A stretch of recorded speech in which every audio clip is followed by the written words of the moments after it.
Who should you avoid using as your registered agent for your business? This is Sam Bryant from Bryant Taylor Law, where we help business owners achieve financial freedom and create generational wealth. So if you're registering a business, especially for the first time, you may come across a question of who do you want as your registered agent.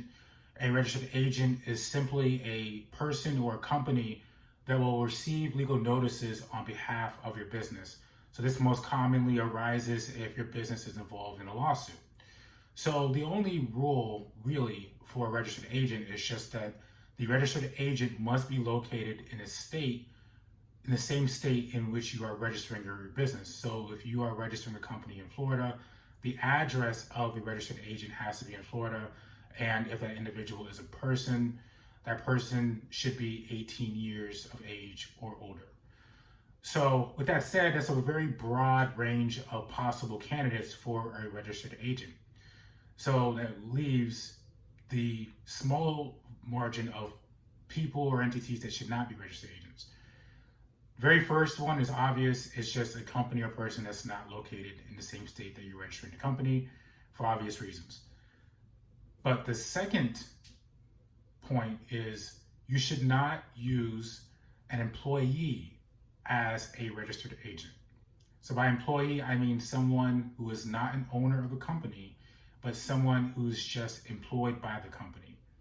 It may be convenient to use that person as a registered agent, especially if you're using the office address as the registered agent address for the company, so that you receive all your legal notices through the office.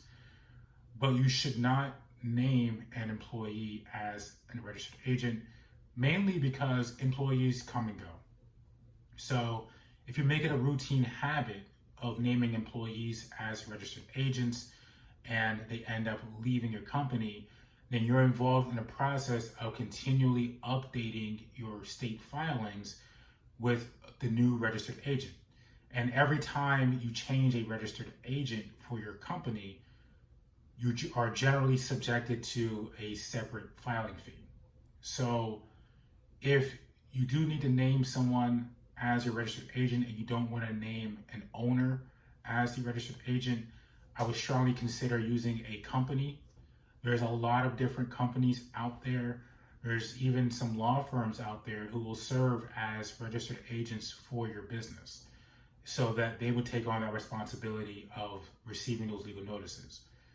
Again, there's nothing stopping you from naming an employee as your registered agent.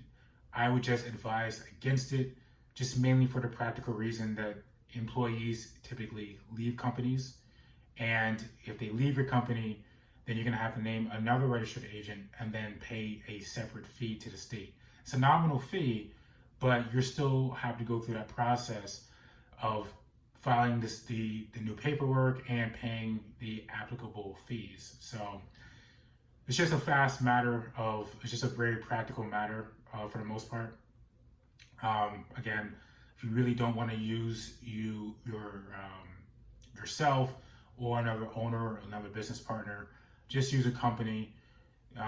It pays for itself in the time and convenience and the hassle of having to continually change out registered agents, especially when you have high employee turnover. So I hope you found that video helpful. We have plenty of other videos on the channel that will help protect your business on your way to achieving financial freedom and generational wealth. If you want to speak to a Florida attorney, our contact information is in the description below.